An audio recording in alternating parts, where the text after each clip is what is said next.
আসসালামু আলাইকুম, কেমন আছেন সবাই? তো আমি কিন্তু রুই মাছ দিয়ে বেগুন দিয়ে রান্না করব।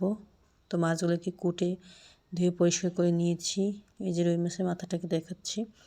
তো এদিকে আমি মশলা বেটে নেব, পেঁয়াজ, রসুন, কাঁচামরিচ আর জিরা বেটে নেব। তো মশলাটা আমার কিন্তু প্রায় বাটা হয়ে গিয়েছে দেখেন। এরপরে কিন্তু আমি কড়াই বসিয়ে দেবো চুলায়। তো কড়াইটা একটু শুকিয়ে নিচ্ছি, কড়াইতে একটু পানি ছিল।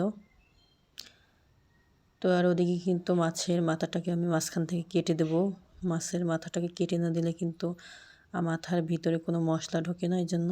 তো পরিমাণ মতো তেল দিয়ে দিলাম আমি। এখন আমি বাটা মশলাটা দিয়ে অল্প একটু পানি দিয়েছি। এরপরে পরিমাণ মতো হলুদ, লবণ দিয়ে আমি 4-5 মিনিটের মতো কষিয়ে নেব মশলাটাকে। তো দেখেন কষানোর পরে কিন্তু আমি ধুয়ে রাখা মাছগুলোকে দিয়ে দেবো। মাছগুলো দিয়ে আরও 4-5 মিনিটের মতো কষাবো। তো আপনি যদি আমার চ্যানেলে নতুন হয়ে থাকেন তাহলে অবশ্যই চ্যানেলটা সাবস্ক্রাইব করে রাখবেন। আমি কিন্তু সবসময় বাসায় যা টুকিটাকি রান্না করি সেটাই আপনাদের সাথে শেয়ার করি।